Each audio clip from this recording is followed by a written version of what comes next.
Olivia, my sister, mentioned they're coming over tomorrow afternoon. I'm sorry for always causing you trouble. Oh, really? No problem. Should I prepare some snacks for tomorrow morning? I apologize that this keeps happening. It's like they don't have any boundaries. It's fine. I recently heard about a cute pastry place from a colleague. I'll go there to buy something. Aaron, my husband, is a 35-year-old office worker, 3 years older than me. We met at the office and got married later. He's always confident and a truly wonderful husband. He's such a nice guy and he is popular with the ladies. He is 178 centimeters tall and looks slim, with a well-proportioned face. It wouldn't be an exaggeration to say 100 out of 100 people would find him handsome. If he's good-looking and considerate, it's not surprising he is popular. However, it may be surprising that such a man married a tomboyish woman like me. Whatever age looks, especially his sisters, seem to feel strongly about this.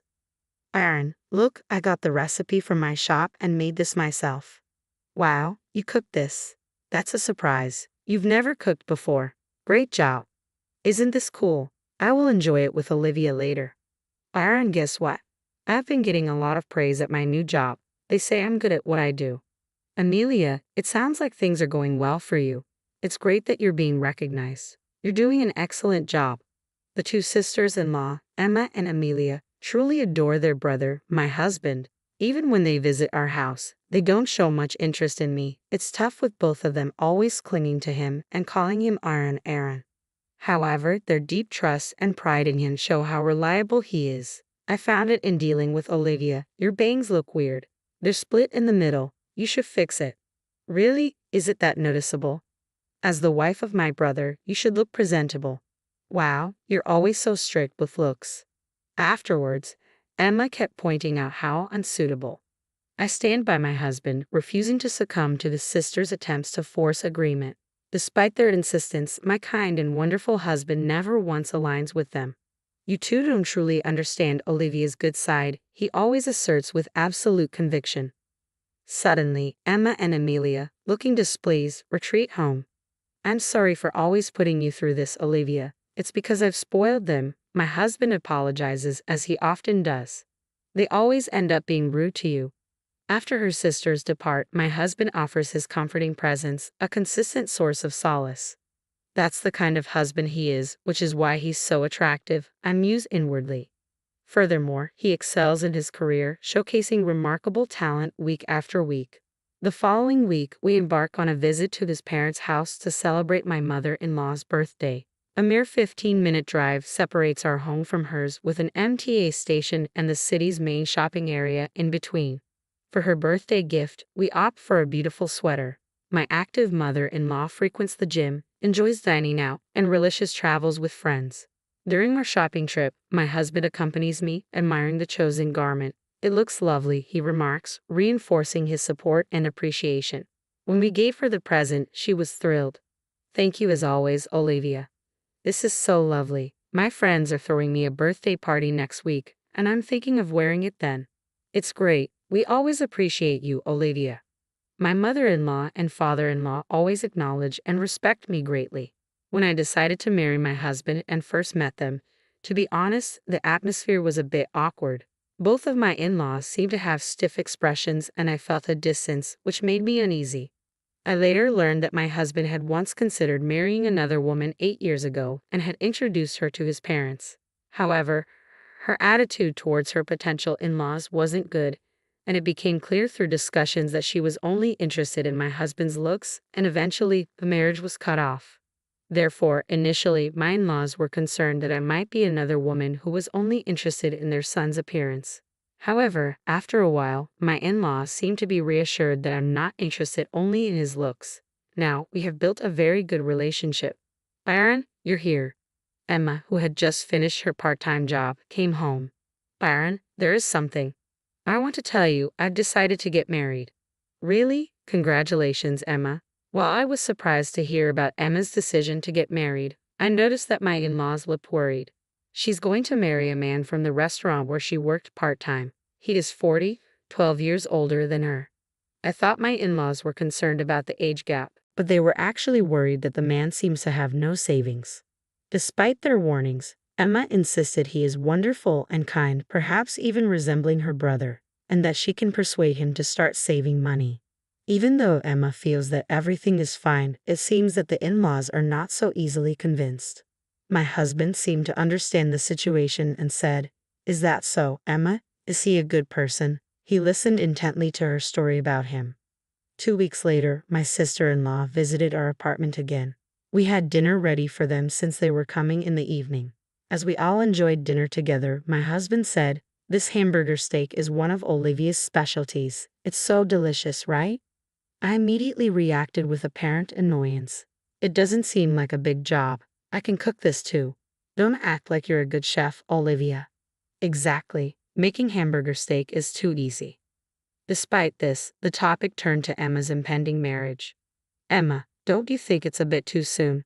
Haven't you only been dating for 2 months? Maybe you could take a bit more time to get to know each other better," my husband suggested. Emma, usually obedient to him, grew angry. "Mind your own business, Aaron. I've already made up my mind. He might seem unreliable, but he is a kind and good person. I love him. He may not be impressive, but he's honest and cute. I'm going to marry him." "Emma, even though he is 20 years older than you, I don't see him as the honest and cute person you are imagining. It might be better to watch and wait a bit." "Why are you intervening too? Are you mocking me? Who do you think you are?" "That's right. Emma has made up her mind. Let's go, Amelia. I've had enough." In anger, Emma left her apartment with Amelia. Several days later. "Amelia, I've come up with something interesting." "What is it?" "Remember last time when Olivia started to act like a big sister?" It seemed Emma was still angry about the advice that I've given her about her marriage. Emma's interesting idea was, one day, I stopped at an ATM on my way home from work. There was a credit card left at the ATM. The card belonged to someone named Isabella Smith, coincidentally having the same surname as me, Smith. A sticker with the PIN number was attached, making the card easily usable by anyone. As I learned to turn it into the police, I constantly ran into my sister's in-laws on my way. "Hey Olivia, are you on your way home right now?" Emma asked. "Yes, I am. It's rare to see you here," I replied. "Olivia, I'm really hungry. Can you treat us to some food?" Emma requested. I was very surprised. This was so unlikely of her. "Really? Of course I would. Let me check with Aaron. Just wait a moment." When I sent a message to Aaron, he replied saying he'd be late and told me to go ahead. "What are you in the mood to eat?" I asked. "I'd like some pasta," Emma said. "Me too. I want pasta," Amelia chimed in. Following their request, the three of us headed to a fancy Italian restaurant. Emma ordered pescatelle and Amelia ordered bolognese. I ordered carbonara. We talked about my husband while eating, enjoying hearing stories of how he protected them from bullies and helped them with their studies. Our pasta arrived, and as we were eating and chatting, suddenly Amelia exclaimed, "Oh, I'm sorry." Some of her bolognese sauce had splashed onto my white shirt, leaving a big stain. "Olivia, you might want to go to the restroom to clean that stain," Emma suggested. "You're right, I should," I agreed. Heading to the restroom, I left my seat with just my handkerchief. By the time I returned as the boss had finished their meals. Quickly, I ate the remaining pasta and we left the restaurant. "I'm really sorry about staining your shirt," Amelia apologized. "It's all right, it wasn't a special shirt anyway," I reassured her. "Thanks for the treat today," Emma said. "You're welcome. It was really fun hearing stories about Aaron. Let's do it again," I suggested. "Yeah, let's. See ya. Take care," they bid farewell. It was so happy to finally have a proper conversation with my sisters-in-law. However, I completely forgot about the credit card I had collected at the ATM. Turns out, Emma had gotten a hold of it. "That was so easy. That stupid woman, she's so clueless," Emma remarked. "It's not like I wanted her to treat us to a meal. She really should have noticed. She said the shirt wasn't special, right? Well, it didn't look expensive. Also, she has a card made under the fake name Mia," Amelia added. "Really? That's suspicious. People say you can judge a book by its cover." "Hey, what if she was a criminal?" Emma pondered. Their aim was not a dinner together, but my credit card. Specifically, Emma wanted to use my card to pay for an extravagant honeymoon.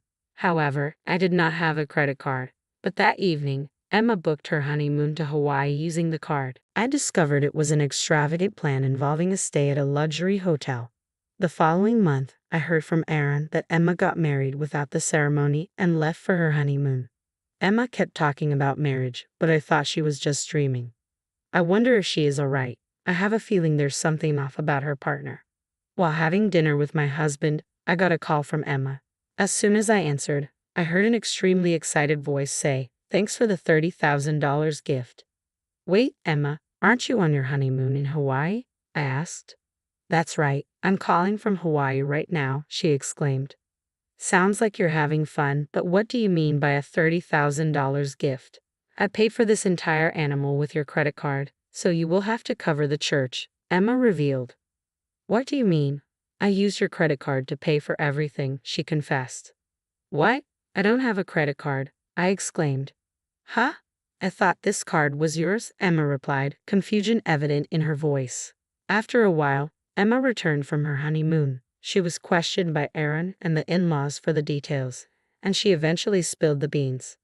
According to Emma, she wanted to go on a honeymoon and also wanted to get back at me for interfering in her marriage. She thought it would be a good idea to pay for the honeymoon using my credit card. She had plotted beforehand, unbeknownst to me, and using the excuse of treating me to a meal, she stole the credit card from my bag. However, the credit card was not mine. Emma committed a crime by unauthorized use of a stranger's credit card, spending $30,000 in total.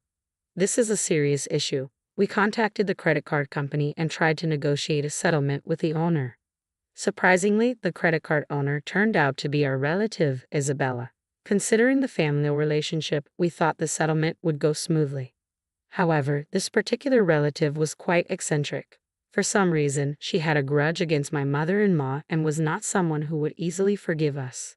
Together with my in-law's husband and Emma, we visited Isabella's house to apologize.